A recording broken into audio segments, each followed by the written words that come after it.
खिड़की मत खोलना, एक चेतावनी जो मैंने अनसुनी कर दी।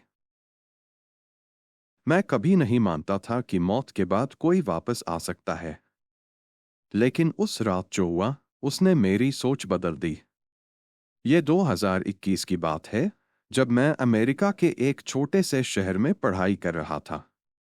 मेरे पास ज्यादा पैसे नहीं थे, इसलिए मैंने एक पुराना अपार्टमेंट किराए पर लिया। मकान मालिक ने पहले ही साफ कर दिया था कि ये घर कई सालों से खाली पड़ा था, लेकिन मुझे सस्ता मिल रहा था, इसलिए मैंने बिना कुछ सोचे हाँ कर दी। पहली रात ही मुझे कुछ अजीब लगा। जैसे ही मैंने लाइट बंद की, मुझे हल्की हल्की कानाफूसी सुनाई दी। पहले लगा कि मेरा वहम है, लेकिन फिर दरवाजे के पीछे से किसी के चलने की आवाज आई। जब मैंने हिम्मत करके दरवाजा खोला, तो सामने कुछ नहीं था। अगले दिन, जब मैं कॉलेज से लौटा, तो मैंने देखा कि मेरे कमरे की खिड़की खुली हुई थी। अजीब बात यह थी कि मैंने खुद सुबह उसे बंद किया था और मैं अकेला रहता था। उस रात फिर से वही कानाफूसी शुरू हो गई। इस बार आवाज साफ थी, "तू यहां नहीं रह सकता।" मेरे पूरे शरीर में सिहरन दौड़ गई। लेकिन मैंने खुद को समझाया कि यह सब सिर्फ मेरा दिमागी भ्रम है।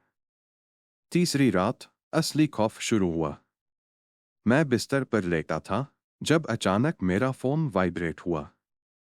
किसी अनजान नंबर से मैसेज आया था, "खिड़की मत खोलना।" मैंने घबराकर इधर-उधर देखा, लेकिन कमरे में कोई नहीं था। तभी मैंने महसूस किया, कोई मेरे बेड के नीचे है। मैंने धीरे से कंबल हटाया और नीचे झांकने की कोशिश की। लेकिन तभी खिड़की अपने आप जोर से खुल गई। तेज हवा के झोंके से पूरा कमरा हिल गया और मैं ठिठक गया, क्योंकि खिड़की के ठीक सामने अंधेरे में कोई खड़ा था। वो इंसान नहीं था। उसकी आंखें गहरी गुफाओं जैसी खाली थीं।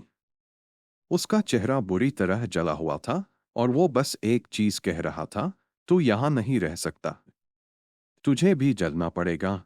मैंने पूरी ताकत से दरवाजे की तरफ दौड़ लगाई, लेकिन जैसे ही मैंने हैंडल पकड़ा, किसी ने पीछे से मेरी गर्दन पकड़ ली। एक ठंडी, बर्फ जैसी पकड़। मेरी सांसें रुकने लगीं।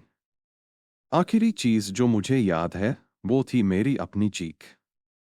जब मैंने आंखें खोलीं, मैं हॉस्पिटल में था। मकान मालिक ने बताया कि पड़ोसियों ने मेरी चीखें सुनी और पुलिस को बुलाया। जब वो अंदर आए, तो मैं बेहोश पड़ा था। लेकिन जो उन्होंने मुझे बाद में बताया, उसने मेरी रूह कांप दी। पिछले किराएदार की मौत आग में जलकर हुई थी। वो अकेला रहता था, ठीक मेरी तरह। और मरने से पहले वो भी सबसे यही कहता था, "खिड़की मत खोलना।"